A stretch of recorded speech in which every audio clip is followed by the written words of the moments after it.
여러분, 만약 장례를 치른 아들의 휴대폰 알람이 납골당에서 울린다면 어떻게 하시겠어요? 74살 김말순 씨는 49제를 하루 앞둔 밤 아들의 납골함 앞에서 국화를 갈고 있었습니다. 그때였어요. 어둠 속에서 들려온 그 익숙한 소리. 재훈아? 매일 아침 6시 국밥 배달을 위해 울렸던 바로 그 알람이었습니다. 어르신, 착각이실 거예요. 공명, 현상도 있고. 하지만 말순 씨는 확신했어요. 3년 동안 매일 들었는데 제가 틀릴 리가 없어요. 그날 밤부터 시작된 말순 씨의 수사. 괜한 데 들쑤시지 마요, 어머니! 지하 창고에서 발견한 충격적인 진실. 엄마. 구석에 누워있던 건 죽었다고 믿었던 아들이었습니다. 과연 말순 씨는 아들을 구하고 진범을 잡을 수 있을까요? 안녕하세요, 여러분. 오늘도 제 채널을 찾아주셔서 감사합니다. 며칠 전 한 구독자분께서 이런 메시지를 보내주셨어요. 선생님, 저는 75살입니다. 아들이 갑자기 교통사고로 세상을 떠났는데 뭔가 이상해요. 장례도 너무 성급했고 아들 핸드폰 알람이 납골당해서 계속 울리더라고요. 혹시 아들이 살아있는 건 아닐까요? 처음엔 슬픔에 지친 어머니의 착각이겠거니 했습니다. 하지만 이야기를 자세히 들어보니 그 어머니의 직감이 틀리지 않았더라고요. 어머니의 사랑은 때로 세상에서 가장 예리한 수사관이 될 수도 있다는 걸 깨달았습니다. 그래서 오늘은 한 어머니가 아들의 죽음 뒤에 숨겨진 진실을 파헤치는 이야기를 들려드리려 합니다. 이 이야기를 끝까지 들으시면 가족을 향한 사랑이 얼마나 강력한 힘을 가지고 있는지, 그리고 포기하지 않는 마음이 어떤 기적을 만들어내는지 느끼실 수 있을 거예요. 이 이야기가 궁금하시다면 지금 바로 무료 버튼인 구독과 좋아요 버튼을 눌러주세요. 어머니의 사랑이 만들어낸 기적의 이야기가 지금 시작됩니다. 군산 재래시장 새벽 공기는 언제나 눅눅했습니다. 비가 오지 않아도 마치 장마철처럼 촉촉한 습기가 골목골목을 감쌌죠. 김말순 씨는 74살, 이 시장에서 30년째 국밥집을 운영하고 있었어요. 작은 가게였지만 단골들로 북적이는 곳이었습니다. 매일 새벽 5시면 어김없이 일어나 낡은 주전자에 물을 끓였어요. 사골을 하룻밤 우린 진한 국물 냄새가 피어오르면 그제야 가게 문을 열었죠. 벽에 걸린 오래된 카세트 라디오에서는 이미자의 노래가 흘러나왔고 계산대 옆에는 언제나처럼 손때 묻은 수첩 형태의 가계부가 놓여 있었습니다. 2그릇 곱빼기요. 단골 아저씨의 익숙한 목소리가 들렸어요. 말순 씨는 특별한 사람이었습니다. 다른 사장들과 달리 가계부에 액수보다 손님 이름을 먼저 적는 사람이었거든요. 김철수 아저씨, 곱빼기 2그릇 2,000원. 이런 식으로 정성스럽게 적어나갔죠. 30년간 쌓인 단골들의 이름이 가계부 곳곳에 빼곡했습니다. 말순 씨에게는 2자녀가 있었어요. 아들 한재훈 씨는 47살로 한때 조선소 하청업체에서 용접 일을 했습니다. 체구는 작았지만 성실하고 꼼꼼한 성격으로 동료들에게 인정받았죠. 하지만 몇 년 전부터 조선업계가 어려워지면서 부품 유통업으로 업종을 바꿨어요. 새로운 사업에 적응하느라 스트레스가 많았는지 요즘엔 어머니와의 연락이 많이 뜸해졌습니다. 전화를 걸어도 대화는 길지 않았어요. 엄마 바빠서 그래. 나중에 다시 연락할게. 특히 돈 얘기만 나오면 의뢰 통화를 끊어버리곤 했죠. 말순 씨는 아들이 사업 때문에 힘들어하는 걸 알면서도 어떻게 도와줘야 할지 몰라 속만 태웠습니다. 딸 지수 씨는 45살로 호주 시드니에서 간호사로 살고 있었어요. 결혼은 하지 않았지만 자신만의 삶을 꾸려가며 만족해하는 모습이었죠. 한 달에 한두 번씩 영상 통화를 걸어와 어머니 안부를 물었습니다. 엄마, 나 한국 가면 시장부터 먼저 갈 거야. 엄마 국밥이 그립다고. 화면 속 딸의 환한 웃음이 말순 씨의 마음을 붙잡고 있었어요. 겉보기엔 평화로워 보였습니다. 하지만 장마철처럼 눅진한 무언가가 천천히, 아주 천천히 말순 씨의 마음 바닥을 적시고 있었어요. 아들과의 관계는 날이 갈수록 서먹해졌고 사업 얘기를 할 때면 재훈 씨의 목소리엔 어딘지 모를 불안감이 섞여 있었거든요. 무슨 일인지 구체적으로 말하지는 않았지만 어머니의 직감으로는 뭔가 복잡한 문제에 얽혀 있는 것 같았습니다. 말순 씨는 가끔 마음속으로만 중얼거렸어요. 아들놈, 왜 자꾸 꿈에만 나타나는 거냐? 실제로 요즘 들어 재훈 씨가 꿈에 자주 등장했거든요. 그런데 그 꿈속 아들은 항상 뭔가 급하게 말하려다가 사라져버렸죠. 마치 중요한 얘기가 있는데 전하지 못하는 것처럼 말입니다. 국밥집 하루 일과는 단조로웠어요. 새벽부터 점심때까지 손님들을 받고 오후엔 다음날 재료 준비와 청소를 했습니다. 저녁엔 혼자 앉아 가계부를 정리하며 하루를 마무리했죠. 라디오에서 흘러나오는 옛 가요를 들으며 소주 한 잔 기울이는 게 유일한 낙이었어요. 하지만 그 평범한 일상 속에서도 말순 씨의 마음 한구석엔 뭔가 찜찜한 감정이 자리 잡고 있었습니다. 특히 아들 재훈 씨와 동업하고 있는 최상민 씨가 가끔 가게에 들를 때면 더욱 그랬어요. 상민 씨는 50살 정도로 보이는 남자였는데 언제나 정중하고 예의 바른 모습이었지만 뭔가 어색한 구석이 있었거든요.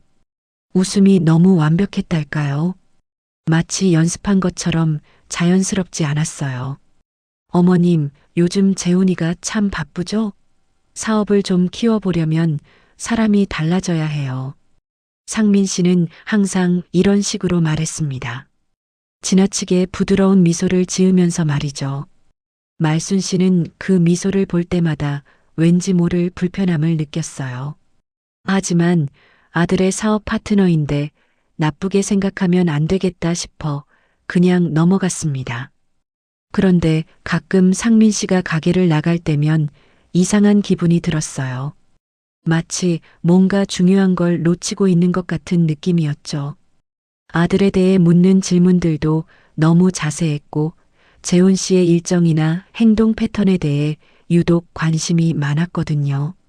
그런 평범하고도 미묘한 불안감이 스며든 일상이 계속되던 어느 날이었습니다. 말순 씨는 아직 모르고 있었어요. 곧 그 모든 평온한 일상이 산산조각이 날 거라는 사실을 말입니다. 그런데 그 평범한 일상을 깨뜨린 건 비 오는 날 걸려온 전화 한 통이었습니다. 말순 씨가 가게 문을 열고 첫 번째 손님을 받고 있을 때였어요. 핸드폰이 울렸죠. 유가족 되시나요? 전화 너머로 들려온 건 경찰관의 차분하고도 냉정한 목소리였습니다. 한재훈 씨와 관련해서 연락드렸는데요. 안타깝지만 교통사고로 인한 사망이 확인됐습니다. 신원 확인이 완료됐고요. 말순 씨의 손에서 국자가 떨어졌어요. 뜨거운 국물이 바닥에 쏟아졌지만 아무것도 느껴지지 않았습니다. 뭐라고요? 재훈이가 죽었다고요? 목소리가 나오지 않았어요. 마치 꿈 같았습니다. 경찰의 설명은 간단했어요. 새벽 시간대 고속도로에서 발생한 단독사고, 차량이 가드레일에 충돌해 화재가 발생했고 신원 확인까지 시간이 걸렸다는 거였죠. 얼굴 확인이 어려운 상태입니다. 하지만 차량 등록증과 소지품으로 신원이 확인됐어요.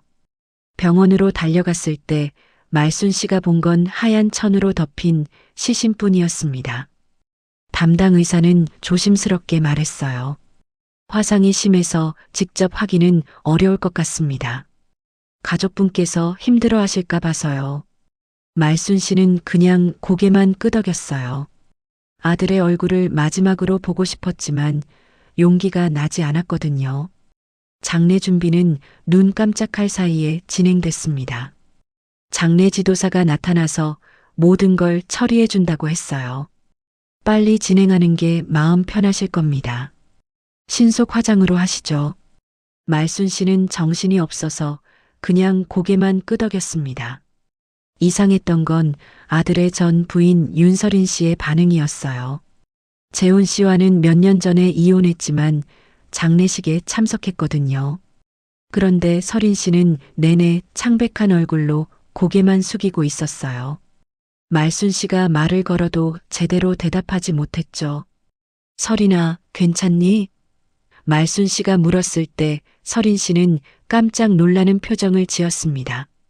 어머님. 그냥 너무 갑작스러워서요. 목소리가 떨리고 있었어요. 뭔가 숨기는 게 있는 것 같았지만 장례 분위기에서 자세히 물어볼 수는 없었습니다. 조문객들도 많지 않았어요. 재훈 씨의 동업자 최상민 씨와 몇 명의 지인들 뿐이었죠. 상민 씨는 평소와 다르게 침통한 표정을 지으며 말순 씨에게 위로의 말을 건넸습니다. 어머님, 제가 재훈이 사업 정리는 도와드릴게요. 너무 걱정하지 마세요. 장례는 정말 빨랐어요. 조문객들이 빠져나가기도 전에 각종 서류에 도장이 찍혔고 유골함은 국화 사이로 조용히 내려앉았습니다. 모든 게 꿈같이 지나갔어요.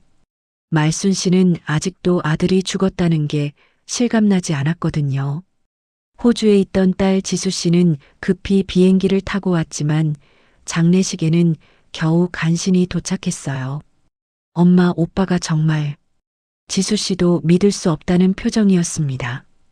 엄마와 딸은 서로 다독이며 눈물을 흘렸죠. 그런데 49제를 하루 앞둔 어느 밤이었어요. 말순 씨는 낙골당에 가서 국화를 갈아주려고 했습니다. 혼자서도 충분히 할 수 있는 일이었거든요. 낙골당은 조용했고 복도엔 말순 씨의 발자국 소리만 메아리 쳤어요. 그때였습니다. 삐삐삐. 어디선가 익숙한 소리가 들려왔어요. 휴대폰 알람 소리였는데 그 음색이 너무나 익숙했습니다. 말순 씨의 심장이 쿵쾅거리기 시작했어요. 재훈아? 말순 씨는 소리가 나는 쪽으로 발걸음을 옮겼습니다. 대리석 선반 너머 어둠 속에서 그 익숙한 알람 소리가 또렷하게 울리고 있었거든요. 아들의 휴대폰 알람이었어요. 관리인이 뒤늦게 나타나서 난처하게 웃었습니다. 어르신, 혹시 착각이 아닐까요? 이런 곳에서는 공명 현상도 있고 다른 소리가 그렇게 들릴 수도 있어요. 하지만 말순 씨는 확신했어요. 아니에요. 매일 아침 6시 바로 그 알람으로 재훈이가 국밥 배달을 갔거든요. 3년 동안 매일 들었는데 제가 틀릴 리가 없어요. 관리인은 어쩔 줄 몰라 했지만 말순 씨는 계속 그 소리를 찾아 헤맸어요. 하지만 정확한 위치를 찾을 수는 없었습니다. 마치 벽 너머에서 들려오는 것 같기도 하고 천장에서 울리는 것 같기도 했거든요. 그날 밤 집에 돌아온 말순 씨는 가계부를 펼쳤어요. 30년간 손님 이름과 액수만 적어왔던 가계부였는데 처음으로 숫자가 아닌 질문을 적었습니다. 휴대폰 번호가 살아있다? 잠을 이룰 수 없었어요.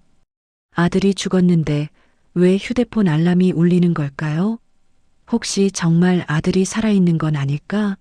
아니면 누군가 아들의 휴대폰을 가지고 있는 걸까? 온갖 생각이 머릿속을 맴돌았습니다. 말순 씨는 결심했어요. 뭔가 이상하다는 직감을 무시할 수 없었거든요. 어머니의 본능이 계속 경고하고 있었습니다. 뭔가 잘못됐다고 진실을 찾아야 한다고 말이에요. 다음 날 아침 말순 씨는 평소보다 일찍 가게 문을 닫았습니다. 마음을 정한 이상 가만히 있을 수 없었거든요. 첫 번째로 향한 곳은 아들이 마지막으로 실려갔던 병원이었어요. 그날 서류 좀 다시 볼 수 있을까요? 병원 접수처 직원은 처음엔 난색을 표했지만 말순 씨의 간절한 부탁에 결국 서류를 꺼내 주었습니다. 말순 씨는 서류를 하나하나 꼼꼼히 살펴봤어요. 그런데 서류 구석에 작은 글씨로 이상한 메모가 적혀 있었습니다. 가족 의견 수렴 후 신속 처리. 말순 씨는 고개를 갸우뚱했어요. 제가 그런 말한 적이 없는데요. 신속 처리하자고 말한 적 없어요. 담당 직원은 당황하며 대답했습니다. 그런데 여기 기록에는 유가족이 빠른 화장을 원한다고 되어 있네요. 말순 씨는 더욱 이상했어요. 분명히 장례 지도사가 먼저 신속 화장을 제안했는데 말입니다. 병원을 나온 말순 씨는 바로 납골당으로 향했어요. 관리실에서 입출 기록을 확인해 달라고 요청했습니다. 혹시 장례 이후에 누가 들어온 기록이 있나요? 관리실 직원이 컴퓨터를 확인해 보더니 놀란 표정을 지었어요. 이상하네요. 장례 다음 날 새벽에 출입 기록이 있어요. 새벽 4시쯤인데 말순 씨의 가슴이 두근거렸습니다. 누가 들어왔나요? 기록상으로는 장례 차량이라고 되어 있는데 보통은 장례 당일에만 들어오거든요. 직원이 CCTV 화면을 보여주었어요. 흐릿한 화면이었지만 모자를 눌러 쓴 남자 한 명과 장례업체 스티커가 붙은 차량이 찍혀 있었습니다. 말순 씨는 가슴이 뛰었어요. 장례가 끝난 다음 날 새벽에 왜 장례차가 다시 왔을까요? 무엇 때문에 그 시간에 납골당에 들어온 걸까요? 의문은 점점 커져갔습니다. 이번엔 통신사로 향했어요. 아들의 휴대폰 관련 기록을 확인해 보고 싶었거든요.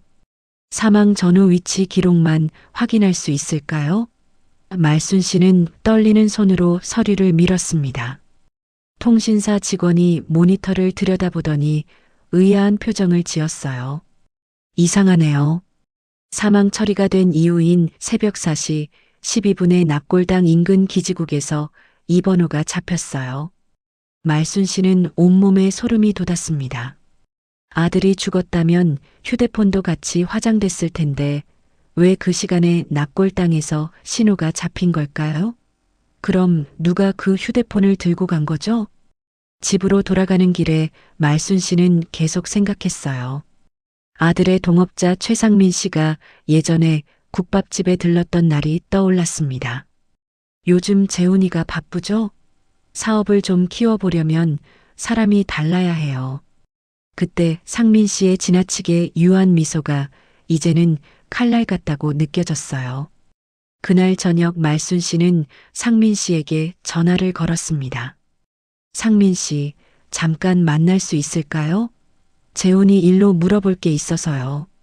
상민 씨는 다음날 오후에 국밥집으로 왔어요.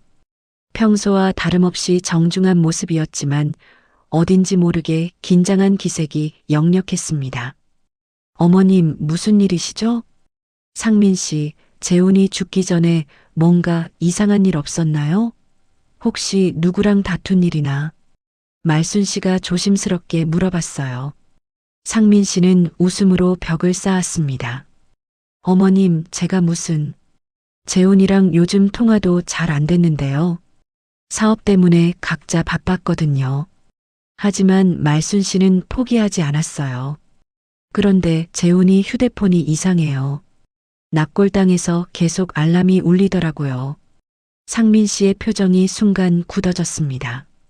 어머님, 그건 아마 착각이실 거예요. 슬픔 때문에 그런 착각을 하시는 거겠죠. 상민 씨는 서둘러 일어났어요. 저도 일이 있어서 이만 가보겠습니다. 말순 씨는 상민 씨의 반응이 더욱 수상하다고 느꼈어요. 왜 그렇게 급하게 자리를 뜨려 하는 걸까요? 그리고 휴대폰 얘기를 했을 때 표정이 왜 그렇게 변했을까요? 그날 밤 말순 씨는 장례 지도사에게 전화를 걸었습니다. 이번엔 좀 더 직접적인 방법을 써보기로 했어요. 사람 하나만 살려주세요. 49제 끝나면 돈 정리 깔끔히 해드릴게요. 말투는 낮췄지만 말의 톤은 단단했어요. 어떤 반응이 나올지 궁금했거든요. 장례 지도사는 잠시 당황하는 기색을 보이더니 어머님, 무슨 말씀이세요? 라고 되물었습니다. 말순 씨는 미끼를 던져보기로 했어요. 딸 지수의 친구 중에 장례업체에서 일하는 사람이 있다고 거짓말을 했거든요. 그 친구를 통해 알아본 결과라며 이런 말을 했어요. 팀장님이시죠? 지난번처럼 선납 할인 적용해서 바꿔 끼우는 건 그대로 진행할까요? 전화 너머로 잠깐의 정적이 흘렀어요. 그러더니 장례 지도사가 당황한 목소리로 말했습니다. 누구시죠? 이런 건 통화로 하는 거 아닙니다.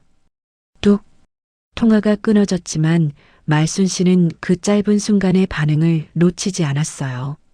분명히 뭔가 숨기는 게 있었습니다. 바꿔 끼운다는 말에 반응한 걸 보니 정말로 뭔가 이상한 일이 있었던 것 같았어요. 그날 밤 시장 끝자락 포장마차에서 소주 한 잔을 기울이며 말순 씨는 스스로에게 물었습니다. 나 같은 늙은 여자가 뭘 바꾼다고. 하지만 곧 소주잔을 탁 내려놓았어요. 그래도 엄마인데 포기할 수 없지. 작은 성공이었어요. 확실하지는 않지만 뭔가 단서를 잡은 것 같았거든요. 하지만 동시에 작은 실패이기도 했습니다. 아직 명확한 증거는 없었으니까요. 그러나 분명한 건 균열이 시작됐다는 거였어요. 진실을 향한 첫 발걸음을 뗀 셈이었습니다. 말순 씨의 수사가 본격화되면서 상황은 예상보다 빠르게 돌아가기 시작했습니다. 며칠 후 아침 국밥집 셔터를 열려던 말순 씨는 깜짝 놀랐어요. 셔터에 붉은 스프레이로 욕설이 크게 적혀 있었거든요. 뭐야 이게. 말순 씨는 황급히 주변을 둘러봤지만 아무도 보이지 않았어요. 가게 앞을 지나던 단골 아저씨가 혀를 찼습니다. 말순 씨, 요즘 동네 깡패들이 장난이 아니에요. 경찰서에 신고하세요. 하지만 말순 씨는 직감적으로 알았어요. 이건 단순한 장난이 아니라는 걸 말이죠. 누군가 자신이 진실을 파헤치는 걸 견제하고 있다는 신호였어요. 셔터를 닫고 있던 오전 10시쯤 전화가 걸려왔습니다. 번호는 모르는 번호였어요. 여보세요? 괜한 데 들쑤시지 마요, 어머니. 낮고 매끈한 남자 목소리가 들려왔습니다. 말순 씨의 등골이 서늘해졌어요. 어머니 가게, 밤에 불조심하셔야죠. 협박이었습니다. 노골적이고 직접적인 협박이었어요. 말순 씨의 다리는 순간 힘이 풀렸고 핸드폰을 든 손이 덜덜 떨렸습니다. 하지만 동시에 확신도 들었어요. 분명히 뭔가 숨기는 게 있으니까 이렇게 협박을 하는 거겠죠. 말순 씨는 떨리는 손으로 경로당에서 함께 탁구를 치던 박진수 씨에게 전화를 걸었어요. 진수 씨는 몇 년 전에 퇴직한 형사였거든요. 46살로 아직 정정하고 가끔 어려운 일이 있으면 도움을 주곤 했습니다. 진수야, 좀 이상한 일이 생겼어. 도움이 필요해. 말순 씨는 그동안 있었던 일들을 차근차근 설명했어요. 휴대폰 알람 소리부터 병원 서류의 이상한 메모, 납골당 출입 기록, 그리고 오늘 받은 협박 전화까지 말이죠. 진수 씨는 심각한 표정으로 들었습니다. 말순 누나, 이거 보통 일이 아니에요. 혹시 재훈이가 보험을 가입해 둔 게 있나요? 보험? 글쎄, 회사에서 단체 보험 같은 건 들었을 텐데. 말순 씨는 정확히 알지 못했어요. 아들이 보험 관련해서 자세히 얘기한 적이 없었거든요. 그 이상한 번호 추적해 볼게요. 하지만 누나, 혼자서 단독 행동은 절대 금지예요. 위험할 수 있어요. 진수 씨의 목소리에는 걱정이 가득했습니다. 그날 밤 말순 씨는 다시 납골당을 찾았어요. 진수 씨의 경고에도 불구하고 혼자서 갔죠. 뭔가 더 확실한 단서를 찾고 싶었거든요. 그리고 정말로 휴대폰 알람이 또 울리는지 확인하고 싶었어요. 납골당 복도는 조용했습니다. 말순 씨는 아들의 위패가 있는 곳으로 조용히 걸어갔어요. 그때였습니다. 삐삐삐. 또다시 그 익숙한 알람 소리가 울렸어요. 역시 말순 씨는 소리를 좇아 어두운 니치 사이를 헤맸습니다. 이번엔 소리가 더 또렷하게 들렸어요. 분명히 아들의 휴대폰 알람 소리였습니다. 3년 동안 매일 아침 들었던 바로 그 소리였어요. 소리는 벽 너머에서 나는 것 같았어요. 말순 씨는 벽을 두드려 보며 소리의 정확한 위치를 찾으려 했습니다. 그 순간 뒤에서 발자국 소리가 들렸어요. 누구야? 말순 씨가 뒤를 돌아봤지만 아무도 보이지 않았습니다. 하지만 분명히 누군가 있었어요. 멀리서 문 손잡이를 비트는 소리가 들렸거든요. 누구냐고. 말순 씨는 목소리를 높였지만 대답 대신 멀어지는 발자국 소리만 들렸어요. 갑자기 무서워진 말순 씨는 그 자리에 주저앉아 울음을 터뜨렸습니다. 재훈아, 엄마가 뭘 놓친 거니? 엄마가 뭘 잘못한 거야? 눈물이 쏟아졌어요. 아들이 정말 죽은 건지 아니면 살아있는 건지 도무지 알 수가 없었습니다. 하지만 분명한 건 누군가 자신을 지켜보고 있다는 거였어요. 그때 오래된 기억이 스쳤습니다. 아들이 휴대폰 알람을 설정할 때 특별한 이름을 붙였던 게 생각났어요. 그냥 알람이 아니라 엄마 국밥이라고 이름을 지었던 거였죠. 매일 새벽 6시에 울리는 알람이었어요. 매일 아침 엄마 국밥 배달 가야지. 아들이 웃으며 했던 말이 떠올랐습니다. 사랑이 습관이 되고 습관이 목소리가 된다더니 정말 그런 것 같았어요. 아들의 사랑이 알람 소리가 되어 아직도 울리고 있는 거겠죠. 하지만 그 목소리는 아직 꺼지지 않았는데 말순 씨의 마음은 점점 무너지고 있었어요. 협박도 받고 누군가 자신을 감시하고 있다는 것도 무서웠거든요. 과연 자신 같은 늙은 여자가 이 모든 걸 해결할 수 있을까요? 집으로 돌아가는 길에 말순 씨는 계속 뒤를 돌아봤어요. 정말로 누군가 따라오는 것 같았거든요. 그림자가 움직이는 것 같기도 하고 발자국 소리가 들리는 것 같기도 했어요. 진수 씨에게서 문자가 왔습니다. 협박 전화번호 추적 중. 며칠 더 걸릴 것 같음. 절대 혼자 행동하지 말 것. 위험함. 말순 씨는 핸드폰을 보며 한숨을 쉬었어요. 진실에 가까워질수록 위험도 커지는 것 같았습니다. 하지만 포기할 수는 없었어요. 아들을 위해서라도 끝까지 가봐야 했거든요. 그날 밤 말순 씨는 잠들기 전에 아들 사진을 오랫동안 바라봤습니다. 재훈아, 엄마가 진실을 꼭 밝혀낼게. 조금만 더 기다려.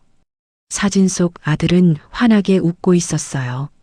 마치 엄마를 믿는다는 듯이 말이죠. 그 다음날 새벽 말순 씨는 평소보다 일찍 가게에 나갔습니다. 어젯밤 납골당에서 있었던 일 때문에 잠을 제대로 이루지 못했거든요. 하지만 가게 앞에서 본 광경은 말순 씨를 더욱 충격에 빠뜨렸어요. 어제 겨우 지웠던 셔터에 또다시 붉은 스프레이로 글씨가 적혀 있었습니다. 이번엔 더 직접적이고 위협적이었어요. 그만둬. 아니면 너도 아들처럼 된다. 말순 씨의 온몸이 덜덜 떨렸습니다. 가게 문을 열고 들어가려는데 전화가 또 걸려왔어요. 어젯밤과 같은 낮고 매끈한 목소리였습니다. 경고했는데도 계속 날뛰시네요, 어머니. 가게가 아까우시지 않나요? 당신이 누구야?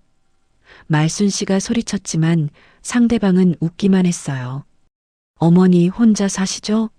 딸은 호주에 있고 밤에 혼자 계실 때 조심하세요. 말순 씨는 더 이상 참을 수 없었어요. 이 사람들이 자신의 가족 상황까지 다 알고 있다는 게 너무 무서웠거든요.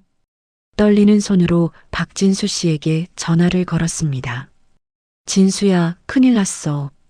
또 협박이 왔는데 이번엔 가족 얘기까지 해. 진수 씨는 즉시 달려왔어요. 셔터에 협박 글씨를 보더니 심각한 표정을 지었습니다. 말순 누나, 이건 정말 위험해요. 우선 경찰서에 신고부터 하고 누나는 당분간 혼자 다니시면 안 돼요. 진수 씨가 사진을 찍으며 말했어요. 하지만 말순 씨는 더 이상 물러설 수 없었습니다. 진수야, 나는 포기 안 해. 재훈이가 정말 죽은 건지 아닌지 꼭 알아야겠어. 진수 씨는 고개를 저었지만 말순 씨의 의지를 꺾을 수는 없었어요. 그날 오후 진수 씨가 중요한 정보를 가져왔습니다. 누나, 보험사 쪽을 뒤져봤는데 큰일 났어요. 재훈이가 가입한 보험이 있는데 금액이 어마어마해요. 얼마나? 말순 씨가 물었어요. 5억 원이에요. 그런데 더 문제인 건 수익자가 회사 공동대표로 되어 있다는 거예요. 재훈이 회사 공동대표가 누구죠? 말순 씨의 얼굴이 창백해졌습니다. 최상민. 그 순간 모든 퍼즐 조각이 맞춰지기 시작했어요. 상민 씨가 재훈 씨를 죽이고 보험금을 타내려 했다는 거였죠. 더 놀라운 건 이거예요. 진수 씨가 서류를 보여줬어요. 사망 처리 나흘 만에 5억 원이 재훈이 법인 공동계좌로 들어가게 되어 있었어요. 너무 빨라요. 보통은 몇 주는 걸리는데 말이죠. 말순 씨는 분노가 치밀어 올랐습니다. 그럼 상민이가 재훈이를 죽인 거야? 진수 씨는 고개를 끄덕였어요. 가능성이 높아요. 그리고 장례 서류의 가족 의견 수렴 메모는 장례업체에서 적은 거고요. 그럼 장례업체도 한패네? 말순 씨가 물었어요. 진수 씨는 심각하게 고개를 끄덕였습니다. CCTV와 납골당 입출 기록도 다시 확인해 봤는데 장례 다음 날 새벽에 장례차가 다시 들어간 게 확실해요. 말순 씨는 깊게 숨을 들이마셨어요. 이제 확신이 섰습니다. 아들은 분명히 살아있고 누군가 다른 사람을 대신 화장한 거라고 말이죠. 나는 엄마니까 끝까지 해볼 거야. 그날 저녁 말순 씨는 정장을 차려입고 장례업체로 직접 찾아갔습니다. 평소의 소심한 모습을 벗고 단호한 태도로 말했어요. 그날 새벽 왜 납골당에 갔습니까? 장례업체 팀장은 당황하며 미간을 좁혔어요. 어머님, 무슨 말씀이세요? 하지만 말순 씨는 물러서지 않았습니다. 업무상 확인이었다고 하셨죠? 무슨 업무인지 말해보세요. 팀장은 식은땀을 흘리며 대답을 피했어요. 그때 말순 씨는 낮게 그러나 또렷하게 폭탄 발언을 했습니다. 재훈이 살아있죠? 아니면 누구를 대신 넣었습니까? 그 말이 나오자 팀장의 얼굴이 하얗게 변했어요. 어머님 무슨... 하지만 말순 씨는 이미 확신하고 있었습니다. 그 반응이 모든 걸 말해주고 있었거든요. 말순 씨가 장례업체를 나오자마자 박진수 씨에게서 급한 문자가 왔습니다. 청룡회관 확인됨. 상민이 수요일 밤마다 간다는 정보 입수. 위험하니 절대 혼자 가지 말 것. 청룡회관이라니. 말순 씨는 그곳이 도박장이라는 걸 알고 있었어요. 상민 씨가 그곳에 다닌다는 건 돈 문제가 있다는 뜻이겠죠. 그래서 아들의 보험금을 노린 거였을 거예요. 하지만 말순 씨는 더 이상 기다릴 수 없었습니다. 수요일까지 기다리기엔 너무 오래 걸렸거든요. 그리고 상민 씨가 더 위험한 짓을 할지도 모르잖아요. 그날 밤 말순 씨는 다시 납골당을 찾았어요. 이번엔 진실을 확실히 알아내기 위해서였습니다. 복도를 걸어가는데 또다시 알람 소리가 들렸어요. 삐삐삐. 하지만 이번엔 소리가 다른 곳에서 나는 것 같았어요. 지하 쪽에서 들려오는 것 같았거든요. 말순 씨는 조심스럽게 지하로 내려갔습니다. 평소엔 가보지 않았던 곳이었어요. 지하에는 관리실과 창고들이 있었어요. 그런데 한 창고 문틈으로 희미한 불빛이 새어나오고 있었습니다. 말순 씨는 가슴을 졸이며 그쪽으로 다가갔어요. 문틈으로 살짝 들여다보니 믿을 수 없는 광경이 펼쳐져 있었습니다. 상민 씨와 장례업체 팀장이 뭔가 심각하게 대화하고 있었거든요. 그리고 구석에는 누군가 누워 있었어요. 이제 어떻게 할 거야? 그 할망구가 계속 파고들고 있잖아. 상민 씨의 목소리였어요. 진정해. 곧 정리될 거야. 팀장이 대답했습니다. 말순 씨의 심장이 쿵쾅거렸어요. 그들이 자신을 할망구라고 부르는 걸 들으니 화가 났거든요. 하지만 더 중요한 건 구석에 누워있는 사람이었어요. 혹시 그 사람이, 그때 누워있던 사람이 몸을 뒤척였어요. 말순 씨는 숨을 멈췄습니다. 그 뒷모습이 너무나 익숙했거든요. 재훈이? 말순 씨가 재훈이? 라고 중얼거린 순간 문 안쪽에서 갑자기 소리가 멈췄습니다. 상민 씨와 장례업체 팀장이 동시에 문 쪽을 바라봤어요. 말순 씨는 급하게 몸을 숨겼지만 이미 늦었습니다. 누구야? 상민 씨가 소리치며 문을 벌컥 열었어요. 복도에 숨어있던 말순 씨와 눈이 마주쳤습니다. 상민 씨의 얼굴이 순간 일그러졌어요. 어머님? 여기서 뭘 하고 계신 거죠? 말순 씨는 다리에 힘이 풀렸지만 용기를 내어 말했습니다. 재훈이는? 재훈이가 거기 있는 거야? 목소리가 떨렸지만 포기할 수 없었어요. 상민 씨는 당황한 기색을 숨기려 했지만 이미 들통난 상황이었어요. 어머님, 뭔 소리세요? 재훈이는 이미.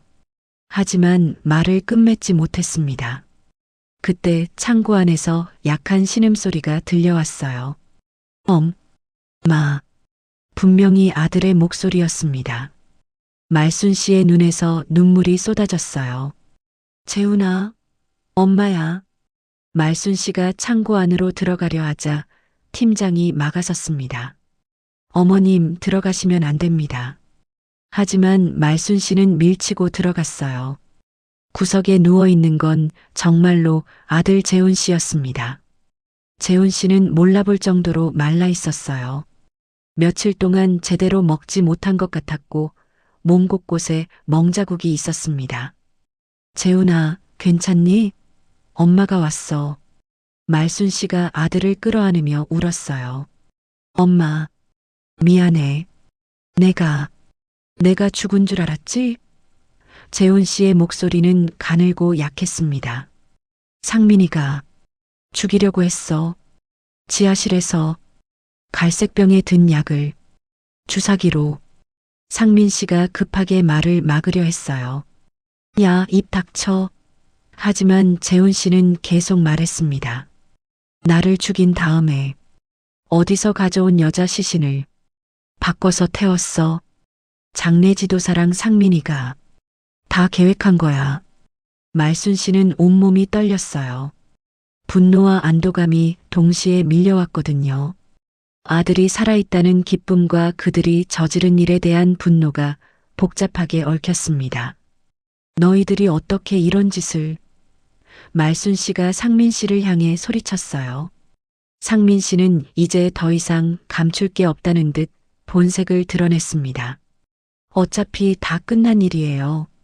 보험금도 이미 처리됐고. 상민 씨의 목소리에는 여유가 있었어요. 어머님도 여기서 조용히 지내시죠. 아들하고 함께 말이에요. 말순 씨는 그제야 상황의 심각성을 깨달았어요. 이들이 자신과 아들을 그냥 보내줄 리가 없잖아요. 이미 너무 많은 걸 들어버렸거든요. 팀장이 휴대폰을 꺼내며 말했습니다. 상민 씨, 이제 정말로 정리해야겠어요. 너무 복잡해졌어. 말순 씨는 등골이 서늘해졌어요. 정리한다는 게 무슨 뜻인지 뻔했거든요. 하지만 그때 갑자기 지상에서 시끄러운 소리가 들려왔어요. 여러 사람의 발자국 소리와 함께 경찰이다. 라는 외침이 들렸습니다. 박진수 씨가 경찰을 데리고 온 거였어요. 상민 씨와 팀장의 얼굴이 창백해졌습니다. 어떻게... 상민 씨가 중얼거렸어요. 말순 씨는 안도의 한숨을 쉬었습니다. 진수 씨가 자신을 구하러 온 거였어요. 어머님, 괜찮으세요? 계단을 뛰어내려온 박진수 씨와 경찰관들이 창고로 들어왔어요. 상황을 한눈에 파악한 경찰관이 즉시 상민 씨와 팀장을 제압했습니다. 현행범 체포, 손 뒤로, 수갑 소리가 차가우게 울렸어요. 상민 씨는 마지막까지 발악했습니다. 증거가 뭐 있다고 증명할 수 있어? 하지만 박진수 씨가 말했어요. 충분히 있어요. 보험금 입금 기록, 납골당 CCTV, 휴대폰 위치 추적 기록, 그리고 지금 이 현장까지. 말순 씨는 진수 씨에게 고마웠어요. 구급차가 도착해서 재훈 씨를 병원으로 옮겼습니다. 말순 씨는 구급차 안에서 아들의 손을 꼭 잡고 있었어요. 괜찮아. 이제 괜찮아. 엄마가 있어. 병원에서 재훈 씨는 탈수와 영양실조 진단을 받았어요. 며칠 동안 최소한의 물과 음식만 받으며 지냈던 거였죠. 다행히 생명에는 지장이 없었습니다. 엄마, 정말 미안해. 내가 상민이를 믿었던 게 잘못이었어. 재훈 씨가 병상에서 말했어요. 도박 빚 때문에 돈이 필요하다고 하길래 보험을 들어줬는데 말순 씨는 아들의 머리를 쓰다듬었어요. 이제 됐어. 살아있는 게 어디야. 하지만 마음 한구석에는 아직 풀리지 않은 의문이 있었습니다. 그런데 재훈아, 그럼 화장된 사람은 누구야? 재훈 씨가 고개를 저었어요. 잘 모르겠어. 상민이가 어디서 구해온 시신이라고만 했어. 가족이 없는 사람이라고. 말순 씨는 가슴이 아팠어요. 누군가의 소중한 가족이었을 텐데 그렇게 이용당한 거잖아요. 그 사람의 가족은 영원히 찾지 못할 수도 있겠죠. 박진수 씨가 병실로 찾아와서 말했어요. 상민 씨하고 팀장 모두 자백했어요. 도박 빚 때문에 계획한 일이었대요. 그리고 시신 신원도 곧 밝혀질 거예요. 말순 씨는 깊은 한숨을 쉬었어요. 아들은 찾았지만 아직 끝나지 않은 일들이 많았습니다. 무엇보다 억울하게 이용당한 그 여성분의 진실도 밝혀야 했거든요. 진수야, 고마워. 너 아니었으면 큰일 날 뻔했어. 박진수 씨는 웃으며 대답했어요. 누나가 포기하지 않았으니까 가능한 일이었어요. 어머니의 직감을 무시하면 안 되는 거였어. 말순 씨는 아들의 손을 잡으며 생각했어요. 정말 긴 악몽 같았지만 이제 끝이 보이기 시작했습니다. 하지만 진짜 마지막은 법정에서 결판이 날 거였어요. 며칠 후 수요일 밤 말순 씨는 박진수 씨와 함께 청룡회관 앞에 서 있었습니다. 비가 부슬부슬 내리는 가운데 오래된 건물 3층에서 네온 사인이 깜빡이고 있었어요. 담배 연기와 비냄새가 섞인 공기가 코끝을 찔렸습니다. 정말 여기서 끝낼 수 있을까? 말순 씨가 불안한 목소리로 물었어요. 진수 씨가 말순 씨의 어깨를 토닥이며 대답했습니다. 누나, 걱정 마요. 경찰 단속반이 골목 곳곳에 배치되어 있어요. 상민이는 오늘 밤 반드시 잡을 거예요. 사실 상민 씨는 며칠 전 체포된 후 보석으로 풀려난 상태였어요. 증거가 아직 충분하지 않다는 이유였죠. 팀장은 자백했지만 상민 씨는 끝까지 부인하고 있었거든요. 그래서 현행범으로 잡기 위해 이런 작전을 세운 거였어요. 말순 씨는 가슴이 두근거렸어요. 아들을 구하긴 했지만 아직 진짜 범인들이 처벌받지 않았잖아요. 그리고 억울하게 이용당한 그 여성분의 신원도 아직 밝혀지지 않았고요. 들어가요. 진수 씨의 신호에 따라 단속반이 움직이기 시작했어요. 청룡회관 1층부터 3층까지 동시에 진입했습니다. 경찰이다. 모두 움직이지 마. 건물 안이 순식간에 아수라장이 됐어요. 도박을 하던 사람들이 우르르 계단으로 몰려 나왔습니다. 그 소란 속에서 말순 씨는 익숙한 뒷모습을 발견했어요. 모자를 눌러 쓰고 계단을 뛰어내려오는 남자였죠. 상민 씨. 말순 씨가 소리쳤어요. 최상민 씨가 계단을 내려오다가 말순 씨를 보고는 얼어붙었습니다. 그 순간 두 사람의 눈이 마주쳤어요. 상민 씨의 눈에는 당황과 분노가 동시에 스쳐 지나갔습니다. 어머님? 왜 여기에? 상민 씨가 말을 끝내기도 전에 경찰관들이 그를 에워쌌어요. 하지만 상민 씨는 마지막까지 발악했습니다. 저는 그냥 지나가던 길이에요. 도박 같은 거 안 해요. 그때 건물 뒤쪽에서 또 다른 소동이 일어났어요. 누군가 뒷문으로 도망치려다 경찰에게 붙잡힌 거였죠. 말순 씨와 진수 씨가 그쪽으로 가보니 놀라운 광경이 펼쳐져 있었습니다.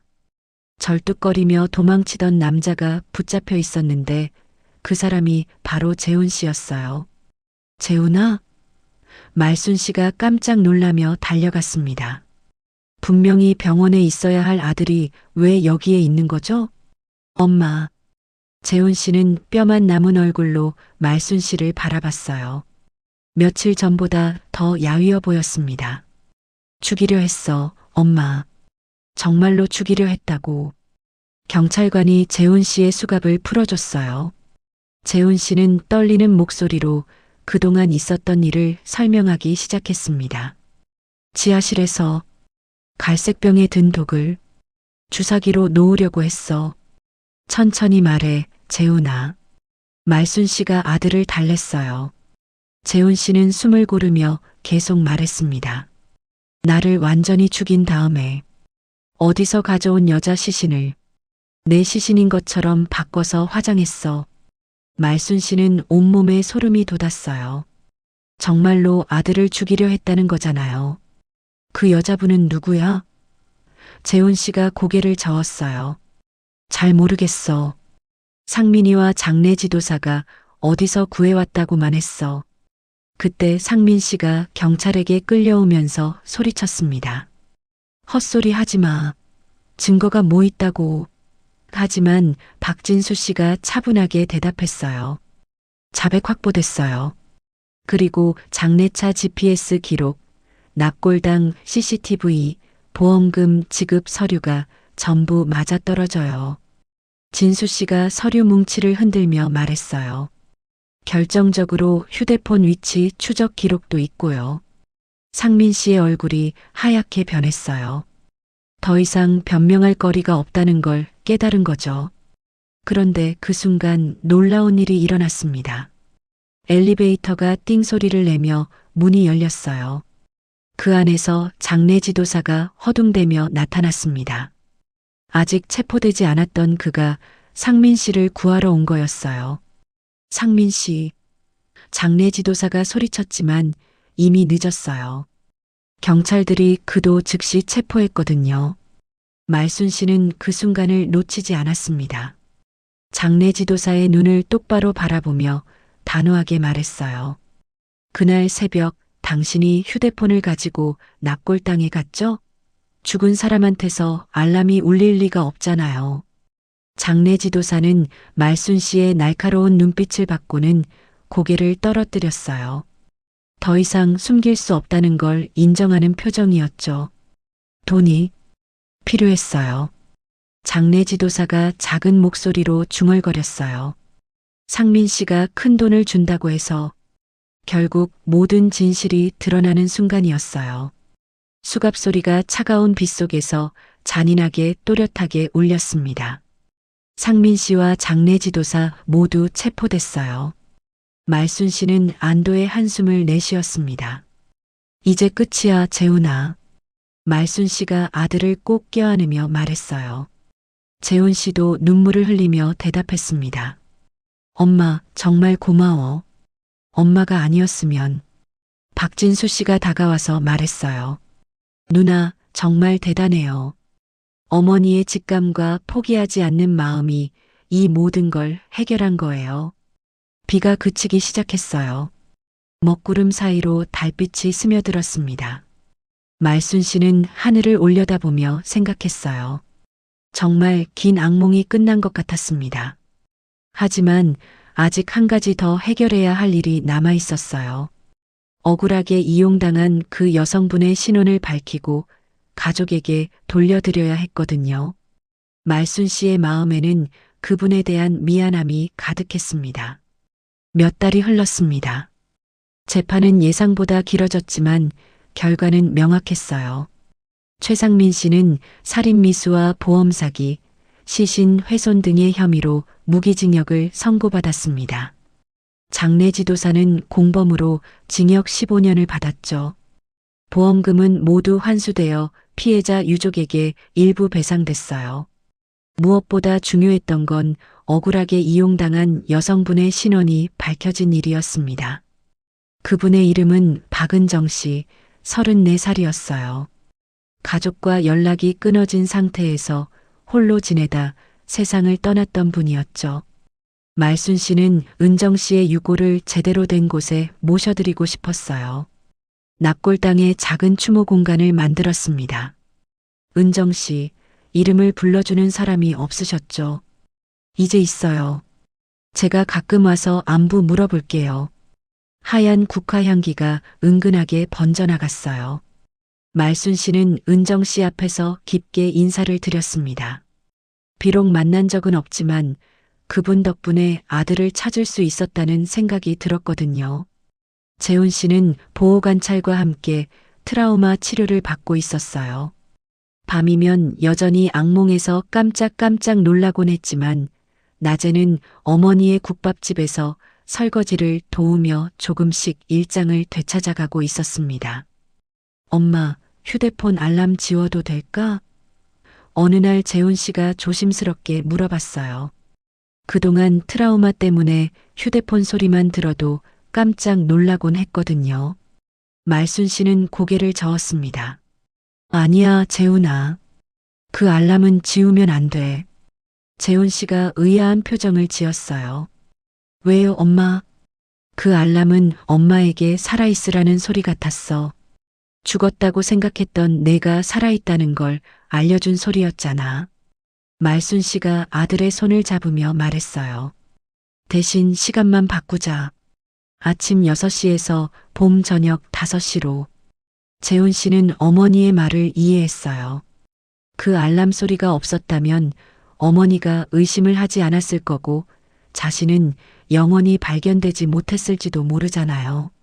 알겠어요, 엄마. 엄마 국밥 알람 저녁 5시로 바꿀게요. 국밥집도 조금씩 변화가 있었어요. 가게 앞에는 작은 화분대가 생겼습니다. 말순 씨가 직접 키우는 꽃들이 계절마다 피고 졌어요. 간판 위에는 손으로 쓴 작은 종이 글씨가 붙어 있었습니다. 2번째 봄. 왜 2번째 봄이에요? 단골 손님이 물어봤을 때 말순 씨는 웃으며 대답했어요. 죽었다가 다시 살아난 거니까 2번째 인생이잖아요. 봄처럼 새로 시작하는 거죠. 호주에 있던 딸 지수 씨도 긴 휴가를 내고 한국에 돌아왔어요. 오빠가 살아있다는 소식을 들었을 때 공항에서 그대로 주저앉아 울었다고 했어요. 엄마, 정말 대단해요. 엄마가 아니었으면 오빠를. 이제 새 가족은 예전보다 더 끈끈해졌어요. 저녁이면 함께 시장 골목을 걸으며 이런저런 이야기를 나눴습니다. 낡은 가로등 밑에서 말순 씨가 중얼거렸어요. 이제야 비가 그치는구나. 정말로 오랫동안 내렸던 장마가 끝난 것 같았어요. 하늘이 맑아지고 마음도 한결 가벼워졌습니다. 카세트 라디오에서는 여전히 오래된 트로트가 흘러나왔어요. 이미자의 목소리가 가게 안을 따뜻하게 채웠습니다. 죽음으로 시작된 이 이야기는 살아있으라는 목소리로 끝나고 있었어요. 며칠 후 아침 재훈 씨의 휴대폰에서 새로운 알람이 울렸습니다. 저녁 5시 엄마 국밥 알람이었어요. 이제 그 소리는 공포가 아니라 사랑의 신호였습니다. 엄마, 알람 울렸어요. 가게 정리 도와드릴게요. 재훈 씨가 웃으며 말했어요. 말순 씨도 환하게 웃었습니다. 그래, 우리 아들. 그리고 다음 날 아침 국밥집의 사골은 다시 힘차게 끓어올랐어요. 진한 국물 냄새가 시장 골목에 퍼져나갔고 단골 손님들이 하나둘 찾아왔습니다. 말순 씨, 오늘도 맛있는 국밥 부탁해요. 말순 씨는 가계부에 정성스럽게 적었어요. 김철수 아저씨, 곱빼기 한 그릇. 30년간 해왔던 일이지만 이제는 그 의미가 달라져 있었어요. 이름을 적는다는 건 그 사람을 기억한다는 뜻이었거든요. 은정 씨처럼 이름을 불러주는 사람이 없는 분들이 더 이상 생기지 않기를 바라며 말순 씨는 오늘도 손님들의 이름을 정성스럽게 적어나갔습니다. 어머니의 사랑은 정말 세상에서 가장 강한 힘이었어요. 아들이 죽었다는 절망적인 상황에서도 포기하지 않고 진실을 찾아낸 말순 씨처럼 가족을 향한 사랑은 때로 기적을 만들어내곤 합니다. 봄바람이 시장 골목을 따라 불어왔어요. 화분대의 꽃들이 향긋한 냄새를 내며 흔들렸습니다. 국밥집 간판에 두 번째 봄이라는 글씨가 햇살에 반짝였어요. 말순 씨는 가게 앞에 서서 깊게 숨을 들이마셨습니다. 정말 긴 악몽이 끝나고 새로운 봄이 시작된 것 같았어요. 가족이 함께 있다는 것, 그것만으로도 충분히 행복했습니다. 이 이야기는 우리에게 이런 걸 말해주고 있습니다. 가족을 향한 사랑 앞에서는 어떤 어려움도 이겨낼 수 있다는 것, 그리고 진실은 언젠가 반드시 밝혀진다는 것 말이에요. 비록 늦더라도 포기하지 않는 마음이 있다면 기적은 일어날 수 있다는 걸 말입니다. 오늘 이야기가 마음에 남으셨다면 무료 버튼인 구독과 좋아요, 그리고 알림 설정까지 부탁드립니다. 여러분의 관심이 더 많은 사연을 전할 용기를 줍니다. 함께 해주셔서 진심으로 감사합니다.